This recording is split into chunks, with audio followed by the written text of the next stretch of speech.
Kekuasaan seringkali terlihat sederhana di permukaan. Kita melihatnya dalam bentuk jabatan, simbol, dan keputusan yang diumumkan secara terbuka. Namun di balik panggung yang terang, ada lapisan lain yang jauh lebih menarik. Ruang gelap tempat keputusan sebenarnya lahir. Di sana, kekuasaan tidak lagi tampil dengan wajah yang jelas. Ia bekerja dengan halus, kadang tanpa suara, dan seringkali tanpa nama. Inilah wajah tak terlihat dari kekuasaan, sisi yang jarang tersorot, tapi justru menentukan arah banyak hal di dunia yang kita kenal hari ini.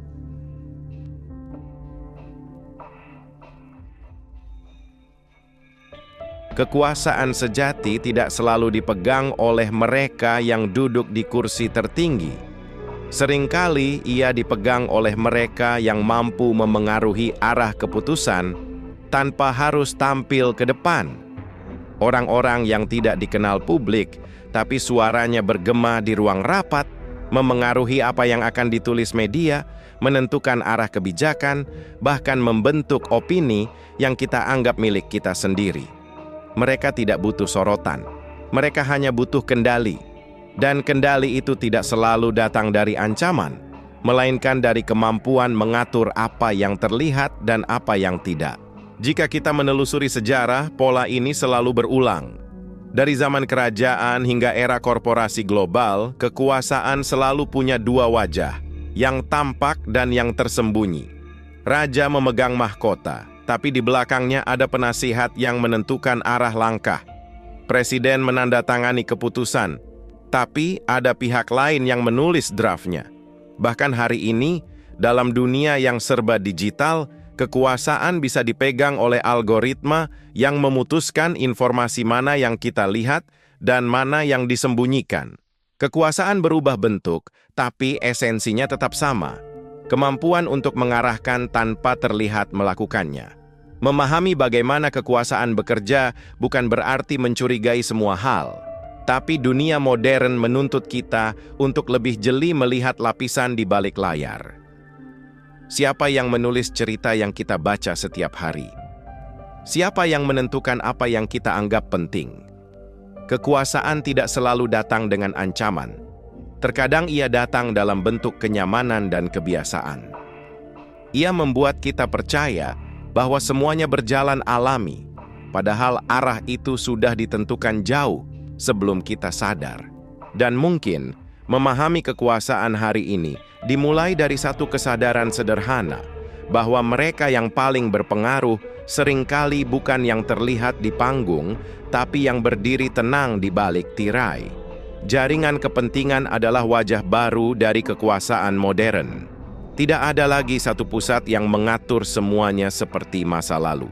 Kini, kekuasaan tersebar di antara banyak tangan, membentuk jalinan halus antara politik, ekonomi, media, dan teknologi. Masing-masing bergerak dengan tujuan sendiri, tetapi di satu titik, mereka bertemu dalam satu kepentingan yang sama, mempertahankan pengaruh. Di dunia yang kompleks ini tidak ada keputusan besar yang benar-benar berdiri sendiri. Setiap kebijakan, setiap berita, setiap tren digital, semua terhubung oleh benang kepentingan yang seringkali tidak terlihat oleh masyarakat luas. Kekuatan sejati tidak lagi bergantung pada hukum atau otoritas formal. Ia kini bekerja lewat pengaruh yang lebih lembut, tetapi jauh lebih efektif. Opini publik. Siapapun yang mampu membentuk persepsi masyarakat, mampu mengendalikan arah pergerakan politik dan ekonomi. Lobi-lobi berjalan di ruang tertutup, bukan dengan paksaan, tetapi dengan kesepahaman yang dibungkus istilah kerjasama. Di sisi lain, media memainkan peran ganda sebagai penyampai informasi sekaligus pembentuk realitas.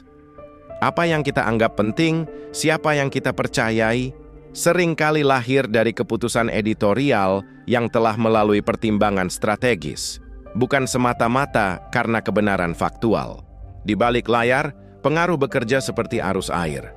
Ia mengalir pelan tetapi pasti, mengikis batas antara kebenaran dan kepentingan. Sebuah berita bisa dikemas agar tampak netral padahal diarahkan.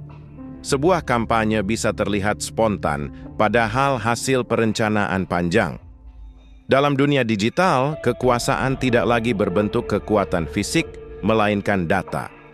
Setiap klik, pencarian, dan interaksi menjadi bahan bakar bagi sistem yang memahami kebiasaan kita, lalu menggunakannya untuk mengarahkan perilaku tanpa kita sadari. Inilah bentuk kontrol yang paling halus, membuat kita merasa bebas padahal sebenarnya sedang diarahkan. Pada akhirnya, kekuasaan di era ini bukan lagi tentang siapa yang memerintah, melainkan siapa yang menulis cerita besar yang dipercaya banyak orang. Mereka yang mampu mengendalikan narasi, mampu mengubah persepsi kolektif tanpa harus muncul ke permukaan. Jaringan kepentingan tidak perlu menguasai semua hal. Cukup memastikan arah cerita tetap berada di jalur mereka. Dalam dunia yang dibanjiri informasi, yang paling berkuasa bukanlah mereka yang berbicara paling keras, melainkan mereka yang menentukan apa yang didengar dan apa yang dibiarkan menghilang dalam kebisingan. Disitulah letak kekuasaan sejati, tenang, tak terlihat, tetapi selalu hadir dalam setiap keputusan yang memengaruhi kehidupan kita. ChatGPT bilang, di era informasi, bentuk kekuasaan paling kuat bukan lagi fisik, melainkan kemampuan mengatur pikiran. Pengaruh hari ini tidak lagi datang dari ancaman atau kekuatan militer, tetapi dari ide yang ditanamkan secara halus ke dalam kesadaran masyarakat. Kita hidup di masa ketika batas antara kebenaran dan ilusi menjadi kabur. Setiap informasi yang kita lihat, setiap tren yang kita ikuti, bahkan setiap keyakinan yang kita anggap milik sendiri, bisa saja hasil dari strategi panjang yang dirancang untuk membentuk cara kita berpikir. Kekuasaan kini tidak hanya mengatur apa yang boleh dilakukan, tetapi juga menentukan apa yang kita anggap benar. Manipulasi modern tidak lagi bergantung pada propaganda yang kasar. Ia bekerja dengan cara yang lebih lembut, menggunakan bahasa yang tampak netral dan simbol yang terasa akrab. Media sosial menjadi medan baru di mana opini dibentuk, bukan melalui paksaan, tetapi lewat algoritma yang tahu persis apa yang ingin kita lihat. Tayangan, berita, dan hiburan dikemas agar menarik perhatian, tetapi di saat yang sama, menanamkan nilai dan arah berpikir tertentu. Kita merasa bebas memilih padahal pilihan itu sudah dipersempit sejak awal. Kekuasaan hari ini tidak lagi mengekang tubuh, melainkan membentuk kesadaran. Kebebasan berpikir seolah menjadi hak setiap orang, tetapi dalam kenyataannya, banyak pikiran yang telah diarahkan bahkan sebelum seseorang sadar akan hal itu. Ketika kita berdebat, mendukung, atau menolak suatu ide, seringkali kita hanya mengulangi narasi yang sudah disusun oleh pihak yang lebih besar. Perasaan memiliki pendapat sendiri menjadi bagian dari ilusi yang dirancang dengan baik. Algoritma merekam setiap ketertarikan kita, lalu memberi makan dengan lebih banyak hal serupa, sampai akhirnya dunia yang kita lihat hanyalah cermin dari bias yang ingin ditanamkan. Inilah bentuk kekuasaan paling canggih. Membuat seseorang merasa bebas padahal sedang dikendalikan. Namun, masih ada cara untuk melawan bentuk pengaruh ini, dan perlawanan itu tidak harus bersifat keras. Ia dimulai dari kesadaran, menyadari bahwa tidak semua hal yang kita percaya tumbuh dari pemikiran sendiri, bahwa di balik setiap informasi ada niat, dan bahwa kejernihan berpikir adalah bentuk kekuatan yang paling langka di zaman ini.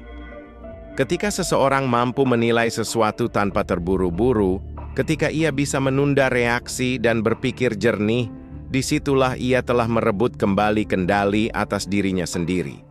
Dalam dunia yang dipenuhi manipulasi halus, berpikir dengan sadar bukan hanya pilihan, tapi bentuk keberanian.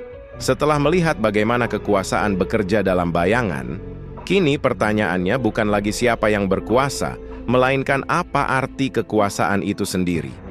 Kekuasaan selalu menjadi bagian dari peradaban manusia, tetapi cara kita memahaminya menentukan arah dunia yang kita bangun. Bagi sebagian orang, kekuasaan adalah alat untuk melindungi dan membangun. Bagi yang lain, ia adalah sarana untuk menguasai dan mengendalikan. Sejarah memperlihatkan bahwa kekuasaan tidak pernah benar-benar hilang, hanya berganti tangan dan bentuk. Dari istana ke parlemen, dari ruang rapat ke jaringan digital, kekuasaan selalu mencari wadah baru untuk beroperasi.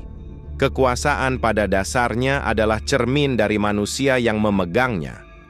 Jika seseorang memandang dunia dengan rasa takut, ia akan menggunakan kekuasaan untuk mengontrol. Jika ia memandang dunia dengan rasa tanggung jawab, ia akan menggunakan kekuasaan untuk melindungi.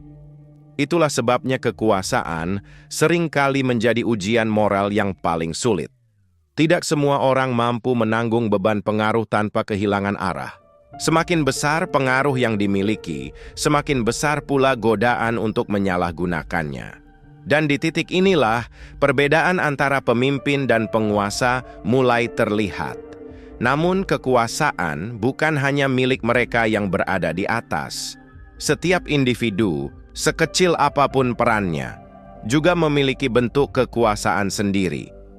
Seorang guru punya kekuasaan atas pikiran muridnya. Seorang kreator punya pengaruh atas cara pandang penontonnya. Bahkan seseorang yang diam pun bisa memiliki kekuasaan. Karena diam kadang menjadi bentuk persetujuan atau penolakan yang menentukan arah sesuatu. Kekuasaan hadir di mana-mana, dalam percakapan, dalam keputusan, dalam cara kita memperlakukan orang lain. Dan disitulah pentingnya kesadaran agar kekuasaan tidak lagi dilihat sebagai alat dominasi, tetapi sebagai tanggung jawab yang harus dijaga. Akhirnya, memahami kekuasaan bukan berarti menolak keberadaannya.